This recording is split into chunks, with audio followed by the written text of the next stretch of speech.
something's wrong with me. Can't think of any positive. Violence is happening to me. You know, is my CGM work, sugar, or am I taking Do insulin? this, you need Why to did I do have to get that. diabetes?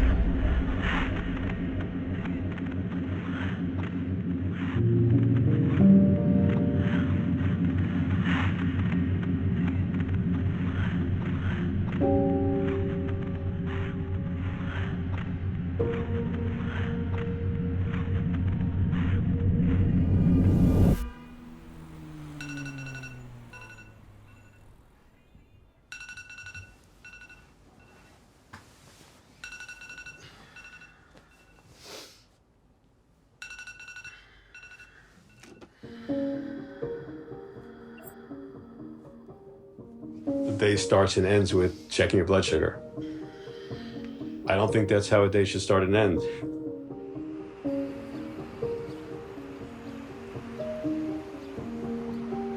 Most people think you can take one injection in the morning and you're good. But taking the injections is the easiest part of what I do every day. I'm 62, and I'm newly diagnosed. In that early first few weeks, I was really afraid to tell people. And I think that came from maybe a sense of shame or embarrassment. I felt that if I'm diabetic, something's wrong with me. And I don't want to admit that I'm failing. In my early 20s, I came out, as a gay man, and it was that same feeling, this idea of having to choose who to tell. I don't know if they were related, but I felt they were.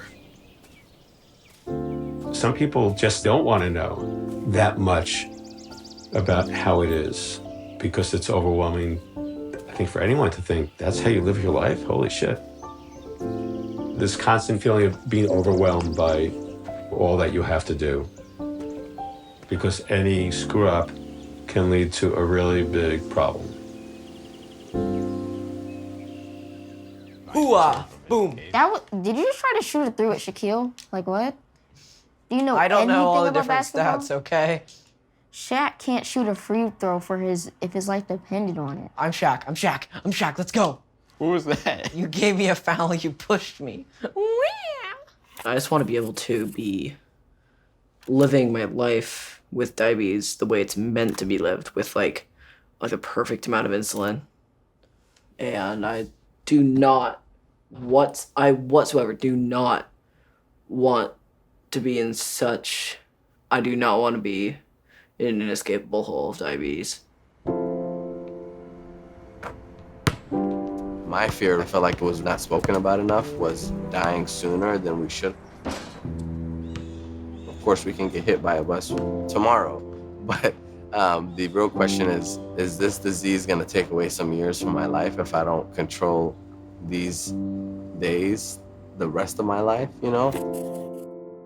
Diabetes made me feel like I had to be perfect. Blood sugars had to be, stellar, amazing, and if they didn't go my way, I was going the complete opposite direction. I went through so much with being a perfectionist, and that degraded my mental health in the beginning to the point where it's like, you know what? I'm gonna live my life this way, where I'm not gonna be so married to the results, where I'm just like, it is what it is, I'm gonna roll the punches, and I have to move forward.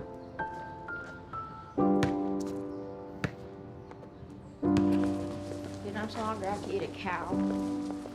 I'm tired. Rice and beans? Yes. The amount of people who have told me I need to cut down on my sugar is insane. It's not caused by sugar. You gotta stop. That's very outdated. Like, I go to get a spearmint, and, like, everyone's panicking as if it's gonna kill me or something, and I try to explain to them that I can just give myself insulin, and they still don't let me have it. Ew!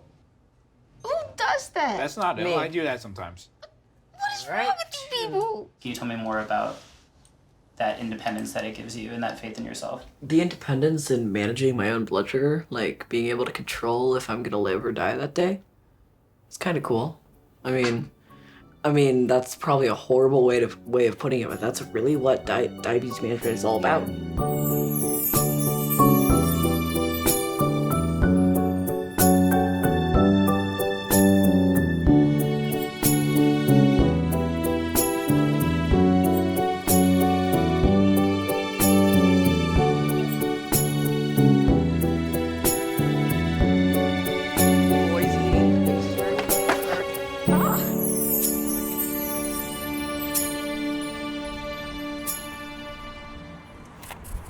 One day I was riding a train into Manhattan, and in checking my blood sugars, I would open my glucometer, and there's a lancet that pricks your finger. So I pricked my finger to check my blood sugar levels, and all of a sudden somebody from behind me kind of popped his head up and came around and kind of sat across from me. He's like, "Are you type 1?"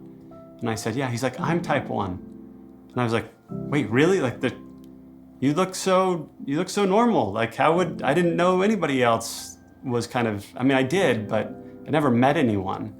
And he was like, "What are your levels at?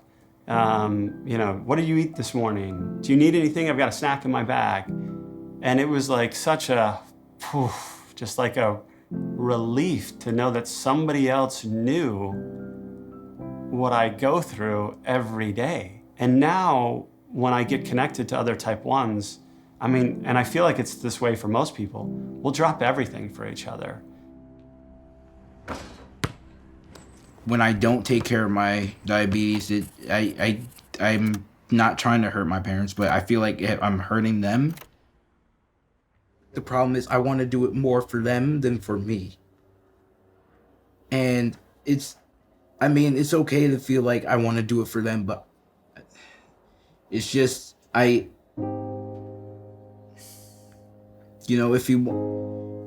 can I help them if I can't help myself?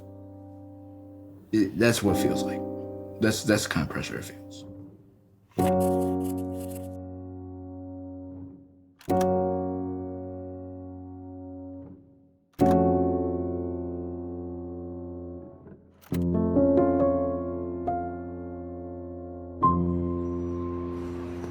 It all happened really fast.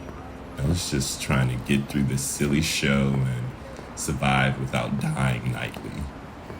And this went on for like a year. I feel most misunderstood, honestly, when I'm around my family. It's always like this moment of judgment. You need to do this, you need to do that, as opposed to trying to understand why I'm making the decisions that I am making nutritionally.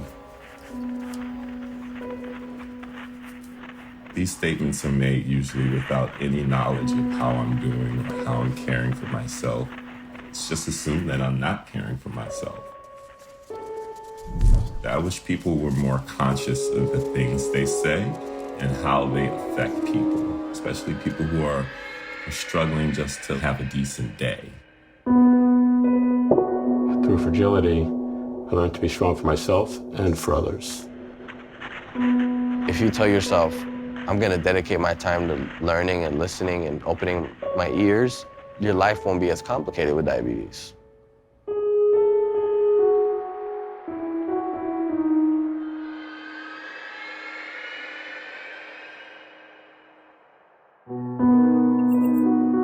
We are the same people as you, so we don't need any special treatment.